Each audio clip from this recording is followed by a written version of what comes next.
Assalamualaikum warahmatullahi wabarakatuh. Bismillahirrahmanirrahim. Alhamdulillahirabbil alamin. Allahumma shalli wa sallim ala sayyidina wa habibina Muhammadin wa ala alihi wa ashabihi ajma'in. Amma ba'du. Surat edaran dari pengurus cabang Nahdlatul Ulama atau PCNU Kabupaten Pati, Jawa Tengah ya. Pati 24 Rabiul Awal 1446 Hijriah atau 28 September 2024 Masehi. Berarti saya agak telat bikin kontennya ini. Tapi gak masalah sebenarnya. Toh surat ini untuk sekarang juga tetap berlaku kan. Baik, saya bacakan.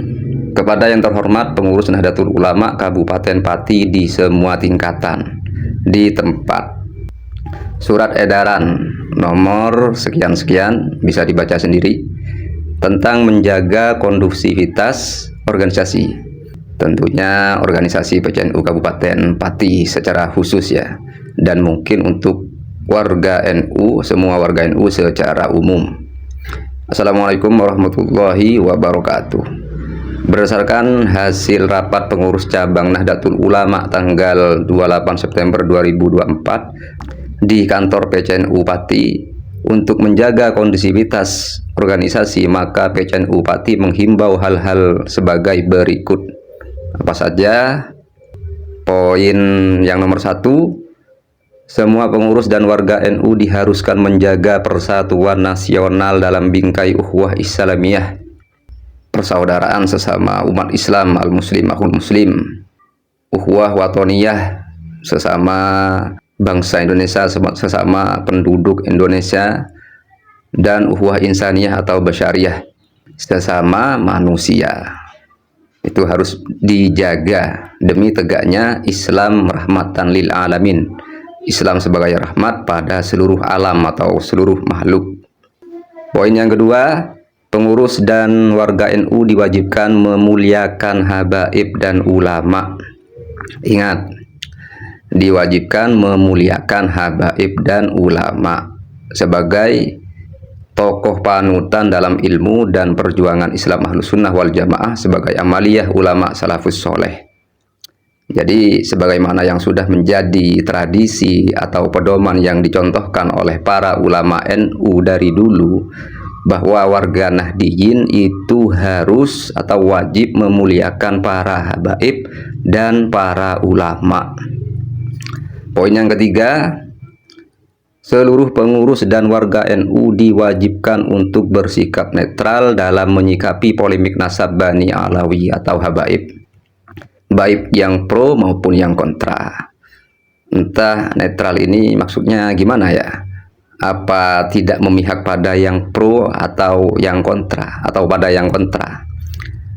Kalau menurut saya, kita tidak boleh netral di antara kebatilan dan kebenaran. Artinya, bagi saya dalam polemik nasab ini tetap harus istiqomah memihak pada apa yang menjadi keyakinan dan pengakuan para ulama NU terdahulu sampai sekarang, yaitu mempercayai bahwa habaib adalah keturunan Rasulullah dan harus memuliakan mereka, memuliakan para habaib. Itu ajaran yang selama ini diajarkan oleh ulama dari Ahlus Sunnah wal Jamaah atau Nahdlatul Ulama. Tapi kalau maksudnya netral itu diartikan tidak ikut-ikutan masuk dalam polemik nasab ini, ya mungkin agak masuk akal. Artinya secara keberpihakan tetap berpihak pada yang benar, tidak boleh berpihak pada yang salah atau diam dalam kemungkaran. Begitu. Itu masuk akal. Agak masuk akal ya. Tapi masalahnya kalau para penentang nasab habaib itu dibiarkan, menurut saya malah bisa bikin mereka ini tambah melunjak, semakin memancing permusuhan di tengah-tengah masyarakat dengan kebatilan-kebatilan yang mereka buat tentang nasab habaib, berkaitan dengan nasab habaib atau polemik nasab habaib atau polemik nasab habaib. Dan mereka ini sudah terbukti, para pembatal nasab ini terbukti dalam membatalkan nasab habaib itu tidak sesuai dengan penentuan nasab yang digunakan oleh para ulama. Jadi saya tidak sepakat kalau netral itu maksudnya netral dengan membiarkan yang salah tetap salah dan tidak mendukung yang benar. Begitu.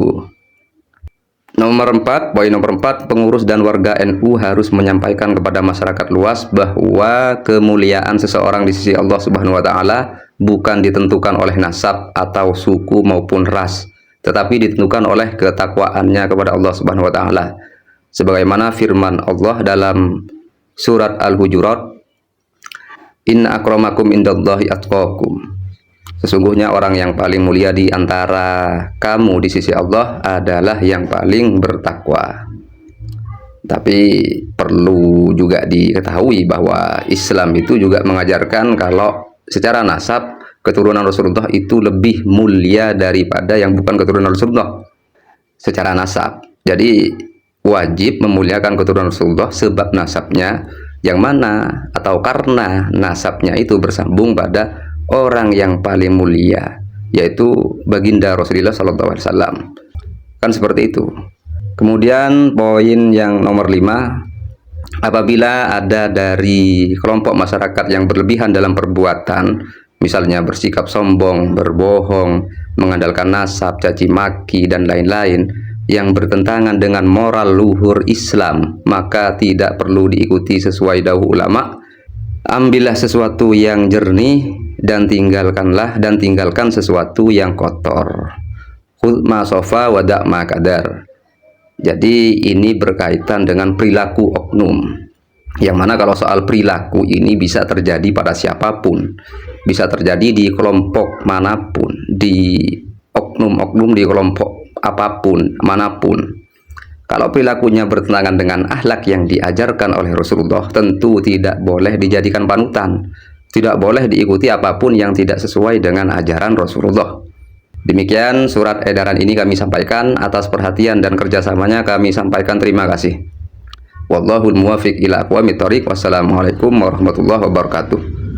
Pengurus cabang Nahdlatul Ulama Kabupaten Pati, Rais Suriah Kiai Haji Minanur Rahman, Katib Suriah Kiai Haji Abdullah Bahij, Ketua Haji Yusuf Hasim, Sekretaris Muhammad Maskan. Jadi itu surat edaran dari PCNU Kabupaten Pati, Jawa Tengah.